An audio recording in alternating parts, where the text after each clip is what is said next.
El día que todo se jodió no fue cuando mi marido descubrió lo nuestro. Fue antes.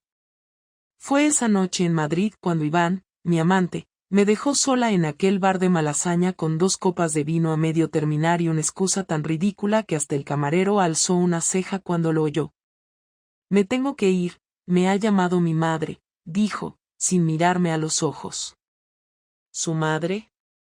¿En serio? Llevábamos 3 meses quedando a escondidas. Hoteles de paso, clases falsas por la tarde, mensajes que borraba en cuanto los leía. Y de pronto, esa frase. No me dolió por lo que era. Me dolió porque lo supe en ese instante, ya no me deseaba. No como antes. No como yo necesitaba que alguien me deseara. Volví en tren a Toledo esa misma noche, con el móvil apagado y el maquillaje hecho un desastre. En casa, Sergio ya dormía. O fingía. No lo sé. Me metí en la cama sin ducharme.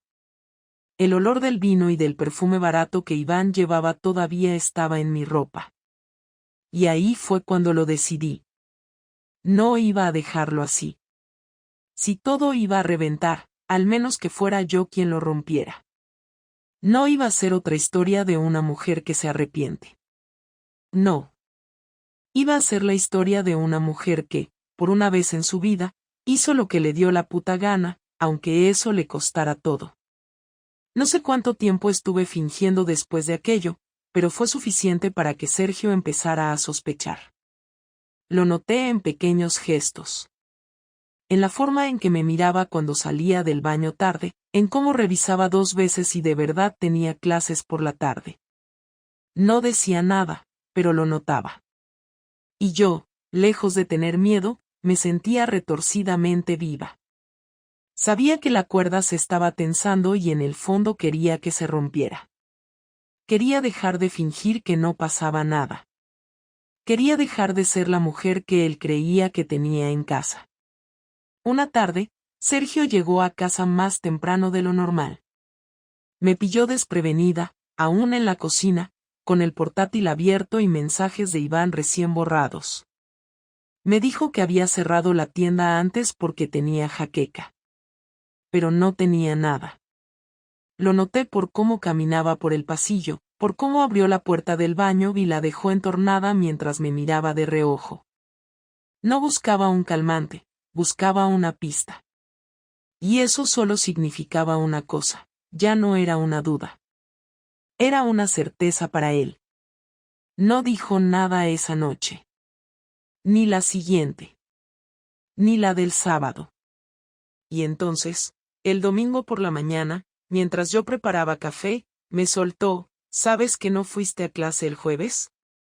Me pasé por el instituto a llevarte una chaqueta que dejaste en el coche. Nadie sabía dónde estabas. Me giré, lo miré a los ojos y lo único que pude responder fue, no necesitaba que me la trajeras. Fue una respuesta estúpida, lo sé. Pero no me preparé para ese momento. Nunca pensé que él daría el primer paso. Siempre creí que sería yo quien acabaría todo. Pero lo vi en su cara. No había rabia, ni celos, ni siquiera decepción. Lo que vi fue algo peor. Había resignación. Como si ya supiera que esa conversación iba a llegar, y lo único que esperaba era ver cómo la manejaba yo. ¿Con quién es?, me preguntó. No gritó. No rompió nada. Solo lo dijo con voz baja, como si preguntara si quería pan con el café. Y ahí entendí que todo se estaba desmoronando de verdad. Porque no había lágrimas ni acusaciones. Solo el silencio de alguien que ya había llorado solo. No es importante, dije, y me arrepentí en cuanto las palabras salieron de mi boca. Porque a Sergio le dolió más eso que cualquier otra cosa. Como si lo estuviera tratando como a un niño al que se le esconde la verdad por pena. Dejó la taza sobre la mesa sin probar el café y se quedó sentado. No me miraba. Miraba el suelo. Las manos le temblaban un poco. Siempre le habían temblado cuando estaba nervioso. Pero esta vez no era solo eso. Era humillación. Y yo estaba ahí, en pijama, con el pelo sucio y las uñas sin pintar, y me sentía asquerosa. Dime su nombre, Clara. No me hagas esto. Dímelo, al menos por respeto. Me mordí el labio. No porque tuviera miedo, sino porque no quería pronunciarlo. Iván. Era un nombre tan común que se me atragantaba en la boca. Como si al decirlo perdiera todo el sentido. Pero él insistió. ¿Es alguien del trabajo, alguien que conozco? Me crucé de brazos. Me estaba defendiendo, pero de algo que ya no tenía defensa. Fue un error, solté, buscando reducir el impacto. Otra estupidez. Sergio se echó a reír. No era una risa divertida. Era de esas que uno suelta cuando ya no sabe si reír o vomitar. Un error que se repite durante semanas no es un error, Clara. Es una decisión. Tú decidiste joderlo todo. Tú decidiste mentirme a la cara. Y ahora tienes la cara de decirme que no es importante. Se levantó. Agarró las llaves del coche y se fue sin decir a dónde. Cerró la puerta sin dar un portazo. No hacía falta. El ruido quedó dentro. Me quedé sola en la cocina. Ni siquiera podía llorar. No porque no sintiera nada. Al contrario. Lo sentía todo a la vez. Pena, rabia, miedo, incluso alivio. Había querido que se enterara y ahora que lo sabía no sabía qué coño hacer. Pensé en llamar a Iván, pero no lo hice. Pensé en escribirle un mensaje, pero no tenía sentido. Él había sido solo el catalizador. El problema no era él. El problema era yo. Yo que llevaba años atrapada en un matrimonio sin pasión, yo que fingía querer una estabilidad que me ahogaba, yo que me miraba al espejo cada noche y no reconocía a la mujer que me devolvía la mirada. Sergio volvió a casa casi a medianoche. No dijo nada. Entró, se quitó los zapatos, fue al baño y luego se metió en la cama. No me habló. No me tocó. No me miró. Yo estaba en el sofá, con la tele encendida sin volumen. Lo escuché suspirar varias veces antes de dormirse. Cada suspiro era una bala. Y yo me sentía como si me las mereciera todas. Al día siguiente, no desayunamos juntos. Ni hablamos. Él se fue a trabajar como si nada. Como si no me conociera. Y eso era lo peor. Porque me di cuenta de que ya no me odiaba. Solo me había borrado. Y no sabía si eso dolía más que el odio. Pasaron 3 días sin que Sergio me dirigiera la palabra. No hubo reproches, ni preguntas, ni miradas. Solo silencios largos y la rutina de siempre, como si viviéramos en casas separadas aunque durmiéramos bajo el mismo techo. Yo intentaba actuar con normalidad, pero cada vez que lo veía moviéndose por la casa como un extraño, sabía que no iba a durar mucho. Estaba esperando que estallara. Solo que no sabía cuándo ni cómo. Y me equivocaba en pensar que él iba a seguir aguantando tanto. El viernes por la noche, después de cenar sin hablar, se sentó frente a mí en el sofá. Apagó la televisión con el mando sin decir nada. Yo estaba mirando el móvil, revisando una conversación vieja con Iván que no tenía ningún valor, solo por tener algo entre las manos. Entonces Sergio habló. Necesito saber todo. Desde el principio. No me mientas, Clara. No me protejas. Dímelo como es. Dejé el móvil sobre la mesa. Ya no podía seguir fingiendo. Empezó hace 3 meses. No fue planeado, no lo busqué. Sucedió. Fue alguien del trabajo. Él asintió, como si ya lo supiera. Iván, dijo sin mirarme. El orientador nuevo. Lo vi una vez en la fiesta del instituto.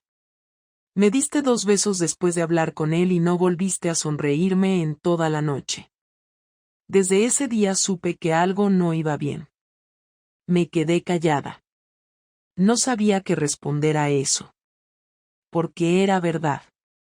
Esa noche fue la primera vez que sentí que deseaba a otro hombre más que a mi marido. Sergio se levantó y empezó a caminar por el salón. No era nerviosismo. Era rabia contenida. ¿Y qué hacías con él? ¿A dónde ibais? ¿Dónde coño me estabas mintiendo mientras yo abría la tienda todos los días como un imbécil? Intenté mantener la calma, pero ya no podía. A veces eran cafés. Otras, un hotel. Nada planeado, Sergio. Pasaba cuando podíamos, cuando ninguno de los dos tenía que justificar su tiempo. ¿Te acostaste con él en nuestra cama? Esa pregunta fue un golpe directo. No, respondí de inmediato, y era verdad. Nunca en casa. Nunca aquí. Se rió, pero no de forma divertida. ¡Qué alivio! Gracias por respetar al menos eso. Me consuela saber que mientras te follabas a otro, no lo hacías sobre las mismas sábanas donde dormimos durante 12 años. No pude aguantar más. No tienes idea de cómo me sentía. De cómo me siento todavía. No buscaba a otro, Sergio. Solo buscaba sentir algo. Porque tú ya no estabas. Estabas, sí, físicamente, pero no había nada más entre nosotros. No había nada porque tú no quisiste que hubiera nada. Yo estaba ahí, Clara. Todos los días. Siempre.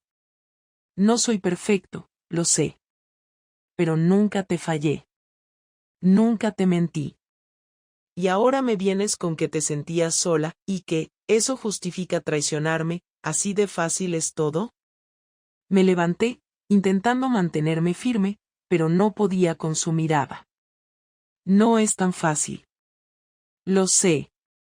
Pero si tú me hubieras hablado, si hubieras notado lo que me estaba pasando, quizás esto no habría pasado.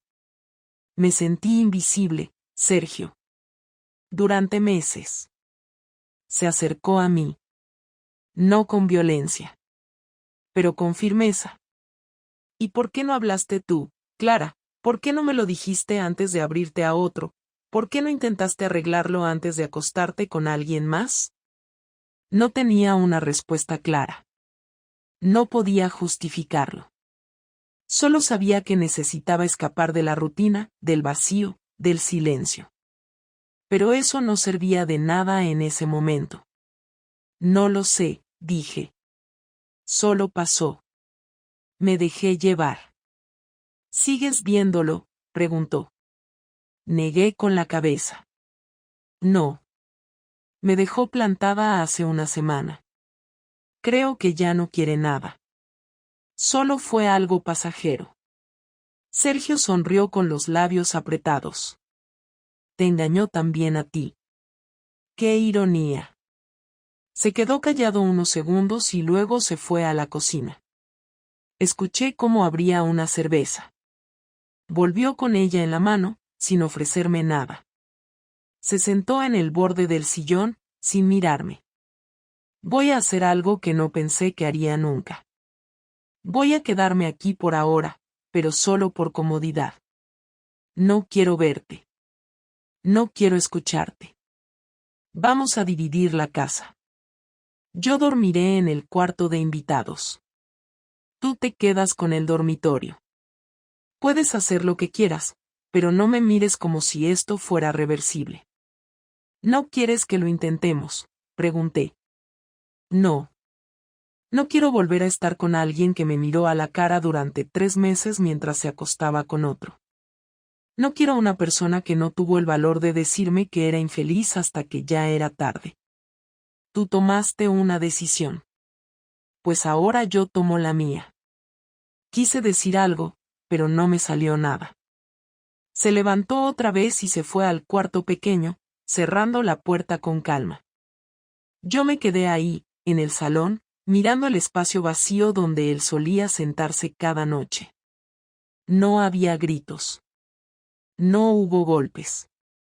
Solo palabras. Palabras frías, firmes, dolorosas. Y todas eran ciertas. El lunes siguiente, cuando llegué al instituto, lo primero que noté fue que todos me miraban con una mezcla de lástima y curiosidad que antes no existía. Algunas compañeras ni siquiera me saludaron. Otras, como Laura del departamento de inglés, fingieron no verme.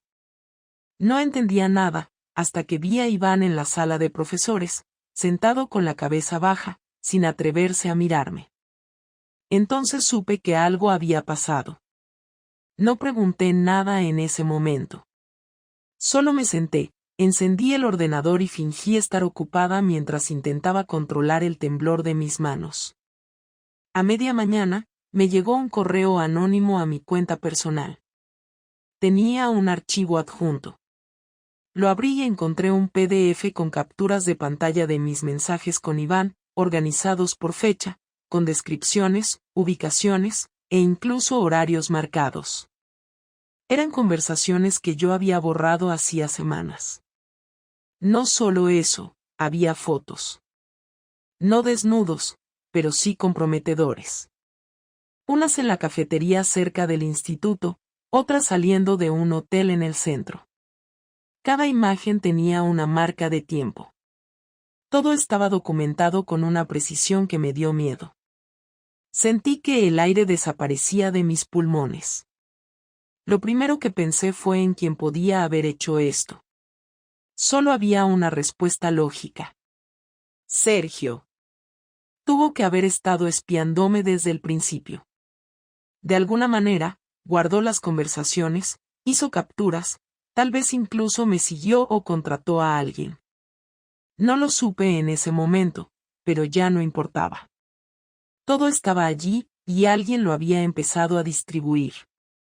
El mensaje incluía un breve texto. Ya que Clara no tuvo el valor de contar la verdad, permítime que lo haga yo.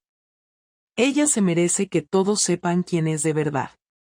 Firmado con un nombre falso, pero la intención era evidente. Era su forma de arruinarme. Y lo estaba consiguiendo. Salí del instituto sin dar explicaciones. Me metí en el coche y conduje sin rumbo. Pasé una hora entera dando vueltas por la ciudad hasta que me detuve frente a casa. No sabía si entrar o irme a cualquier otro sitio. Pero al final, lo hice. Sergio estaba en la cocina, friendo un filete, como si nada hubiera pasado. Ni siquiera levantó la mirada cuando entré. Me quedé allí, observándolo, hasta que me atreví a hablar. ¿Fuiste tú quien mandó ese correo? Ni siquiera me molesté en disimular el tono. Me temblaba la voz y la rabia me hervía en el pecho. Sergio terminó de cocinar, sirvió su plato, se sentó y empezó a comer con absoluta tranquilidad. ¿Qué correo?, dijo mientras masticaba, como si no supiera de qué hablaba. No te hagas el idiota. Las capturas, las fotos, todo. Alguien está mandando nuestras conversaciones por correo a la gente del instituto. Entonces, por primera vez en días, me miró directamente a los ojos. Me parece justo. Tú expusiste nuestra vida sin ningún pudor. Ahora todos saben con quién trabajan. No he hecho nada que tú no hayas empezado. ¿Te das cuenta de lo que estás haciendo? Esto puede costarme el trabajo. Sergio se encogió de hombros. A mí me costó el matrimonio, Clara. Tú perdiste mi respeto. Yo perdí la mujer que pensé que conocía. Así que no vengas a llorarme ahora porque te duele lo que tú misma provocaste. Intenté controlarme, pero no pude. ¿Y qué quieres? ¿Destruirme por completo? ¿Eso te hace sentir mejor? ¿Eso te devuelve algo de lo que perdiste? No. Pero me asegura que no vuelvas a salir de esto como si nada. Porque tú sí puedes rehacer tu vida. Porque eres lista, guapa, tienes amigos, contactos. A ti la gente te perdona. A mí solo me ven como el marido cornudo que no se enteró de nada. Y eso no lo voy a permitir. No supe qué decir. Me quedé en silencio mientras él se levantaba, recogía su plato y lo dejaba en el fregadero. Por cierto, he pedido una cita con un abogado. Ya tienes lo que querías. Se acabó. Se fue al cuarto de invitados sin mirar atrás. Y esa fue la primera vez en toda esta historia que sentí verdadero miedo. Porque entendí que ya no estaba jugando. Ya no era solo una venganza emocional. Sergio iba a por todo. Iba a destruirme pieza por pieza. Y lo estaba haciendo bien. Muy bien. 2 días después, recibí una carta del instituto. Suspendida de empleo durante una semana mientras investigaban lo ocurrido. Al parecer, algunos padres se habían enterado también. Una madre mandó una queja formal. Decía que no quería que su hija tuviera clases con una mujer que mantenía relaciones con compañeros dentro del entorno laboral. El director fue claro. Me sugirió que considerara cambiar de centro al final del curso para evitar más problemas. Ese mismo día, Iván me escribió. Un mensaje corto, seco, cobarde. Lo siento, pero no puedo seguir con esto. Me están vigilando. Me van a sancionar. No quiero más líos. Le respondí con una sola palabra, cobarde. Y lo bloqueé. Volví a casa esa noche sintiéndome como si cargara piedras en la espalda. Sergio estaba viendo una serie en el salón, tranquilo, con una cerveza en la mano. Ni siquiera me saludó. Me senté frente a él, sin hablar.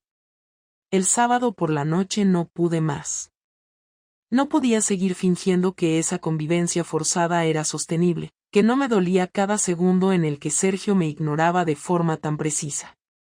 Me senté en la cocina después de cenar sola otra vez y lo esperé. Sabía que siempre pasaba por allí a llenar su botella de agua antes de encerrarse en el cuarto de invitados. Cuando entró, ni siquiera me miró.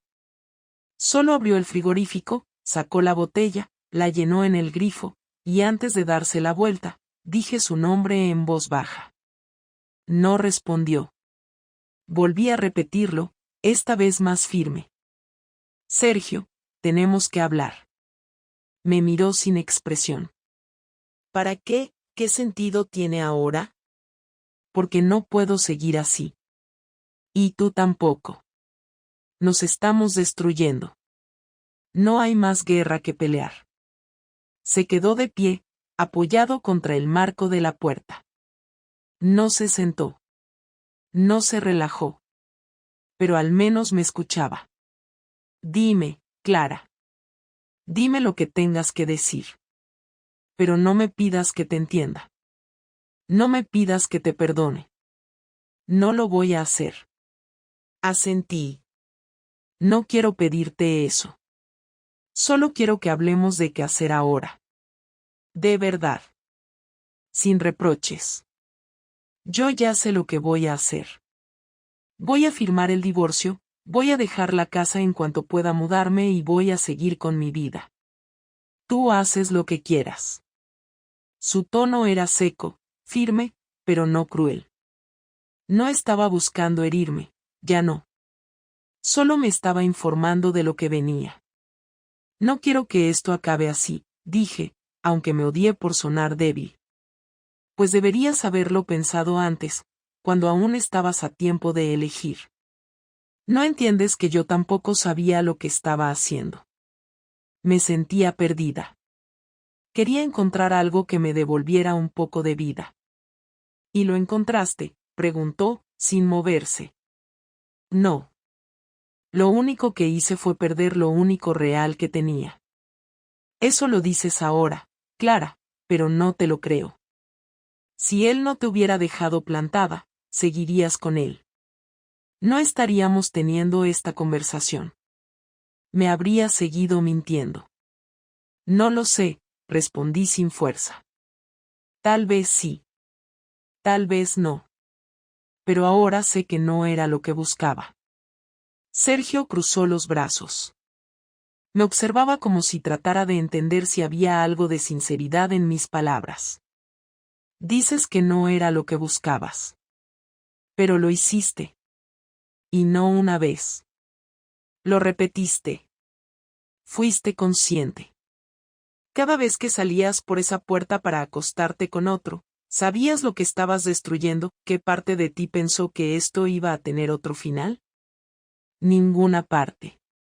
No pensé en el final. Solo en el momento. Solo en cómo me sentía durante ese rato. Me sentía deseada. Me sentía vista. Y no lo justifico, pero era la verdad. ¿Y ahora te sientes vacía?, preguntó, sin sarcasmo, solo con curiosidad. Sí, respondí, y me sorprendí al sentir que era la primera respuesta honesta que daba en semanas. No solo porque te perdí a ti, sino porque me perdí a mí misma también. Sergio asintió, pero no con compasión, sino como quien escucha una confesión ajena que ya no le afecta. ¿Qué quieres de mí, Clara? ¿Una última conversación, un cierre, un adiós civilizado? Quiero saber si hay algo que aún quede. No amor, no ahora. Algo más profundo. Respeto, quizás. El deseo de no acabar como enemigos. No quiero ser tu enemigo, dijo. Pero tampoco voy a ser tu amigo. No puedo sentarme contigo a tomar café dentro de unos meses como si todo esto no hubiera pasado. No soy así. No puedo. Entonces dime qué hacemos con todo esto. Con la casa. Con lo que construimos. Lo dividiremos. Llamaremos al abogado y lo resolveremos. Puedes quedarte con la casa si quieres. Yo puedo empezar de cero en otro sitio. No quiero quitarte tu casa, Sergio. No es mi casa. Es un espacio. Nada más. Mi hogar desapareció cuando descubrí que dormía con una mujer que tenía otra vida detrás de mí. No hay paredes que reparen eso. No respondí. No tenía argumentos. No tenía defensa. Después de unos segundos, él continuó. Sé que no eres mala persona, Clara. Y aunque no me creas, no te deseo un mal futuro. Solo deseo que nunca vuelvas a sentirte tan vacía como para hacerle esto a alguien otra vez. Me dolió escucharlo, pero también me alivió. Porque esa era la despedida que necesitábamos. Una frase que cerraba el círculo sin necesidad de gritos, sin más reproches. Solo hechos. Gracias por decirlo, respondí. No sé si merezco escucharlo, pero gracias. Sergio dio un paso hacia atrás. No lo digas como si esto fuera el final de una película. Esto es solo la consecuencia lógica de tus actos.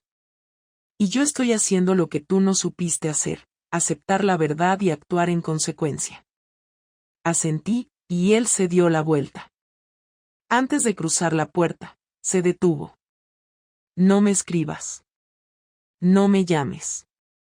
Si nos volvemos a cruzar, será por casualidad.